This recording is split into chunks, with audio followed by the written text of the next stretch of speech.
আসসালামু আলাইকুম এভরিওয়ান, আশা করি সবাই ভালো আছেন।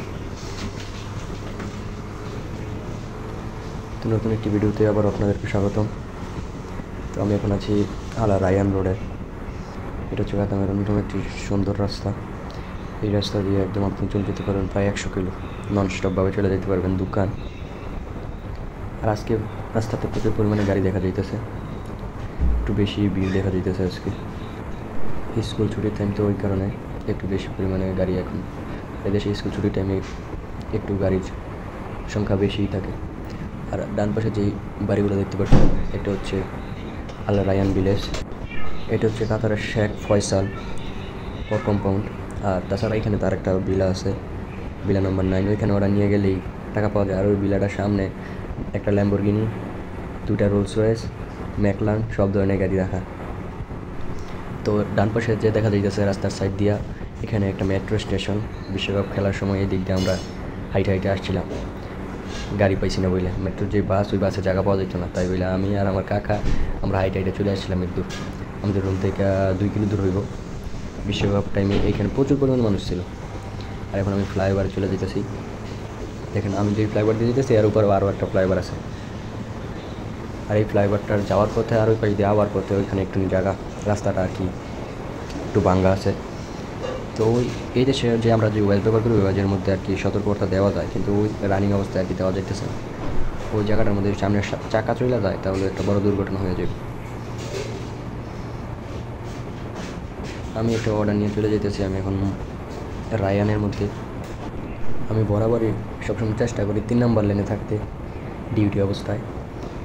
আর যখন ডিউটি শেষ করে রুমে যাই তখন তারা থাকে, তখন আর 3 নম্বর আর 1 নম্বর ফলো করি না, তখন শুধু রুমে যাওয়ার প্যারা থাকে। দেখেন রাস্তাগুলো কী পরিমাণে স্মুথ। এই কারণে বৃষ্টি পড়লে এই রাস্তা দিয়ে গাড়ি চালানো একটু রিস্ক হয়ে যায়, কারণ রাস্তা একদম স্লিম কার্পেট করা। আর তাছাড়া রাস্তার মধ্যে দেখেন একটু পরিমাণেও ভাঙা নাই, কারণ এখানে ভাঙা থাকলে যে মেরামত করবো তা না। একটা নির্দিষ্ট সময় পরে রাস্তা যতই সুন্দর থাকুক, যতই ভালো থাকুক, এটা কাইটা পরিষ্কার করে আবার নতুন রাস্তা করে ফেলে। এখানে উপরে নতুন কার্পেটিং করে ফেলে, মেশিন দিয়ে রাতারাতি একদম কার্পেট তুইলা আরেক দিক দিয়ে কার্পেট করে ফেলে। তখন 2 লাইন খোলা রাখে চলাচলের জন্য, আর 2 লাইন ক্লোজ করে ফেলে। তো আমি এখন এক্সিট 8 দিয়ে আর কি চলে যেতেছি। আরব দেশগুলোতে, বিশেষ করে আরব দেশ, ইউরোপে যেসব দেশগুলোতে ডান পাশে ল্যান্ড থাকে, ওই দেশগুলোর মধ্যে ইউটার্ন, এক্সিট সব কিছু ডান পাশে থাকে। তো আমি এখন এক্সিট নিয়ে তারপর আমি ইউটার্ন নিয়ে আমি বাম পাশের যেই এরিয়াটা, যে গ্রামটা, ওইখানে চলে যাবো। ওই পাশে থেকে একটা অর্ডার আমি নিয়ে যেতেছি। ওই এরিয়া থেকে একটা অর্ডার আসছে আমার। তো বিদেশের ক্ষেত্রে দেখেন এক্সিট নিতে গেলে কোনো সমস্যা নাই, কোনো জ্যাম নাই। বাংলাদেশে তো মনে করেন যে একদম জ্যাম লাগিয়ে পড়ে, ট্রাফিক।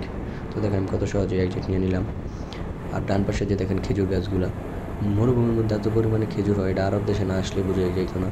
কোনো গাছ না হইলেও খেজুর গাছ, প্রচুর পরিমাণে খেজুর গাছ। আর খেজুর গাছের কোনো পানি লাগে না, পরিচর্যা লাগে না, এমনিতেই খেজুর গাছ। আর এই দেশে যেগুলো খেজুর গাছ আছে সবগুলোই সরকার কর্তৃক, রাস্তার পাশে যেগুলো সরকার কর্তৃক, এগুলোর সেবা যত্ন করা হয়, পানি দেয়, যাতে ভালো ফলন হয়। কিন্তু খেজুর খায় না। খেজুর আসার আগে এই খেজুরের বাদার মধ্যে জাল বেঁধে দেয়।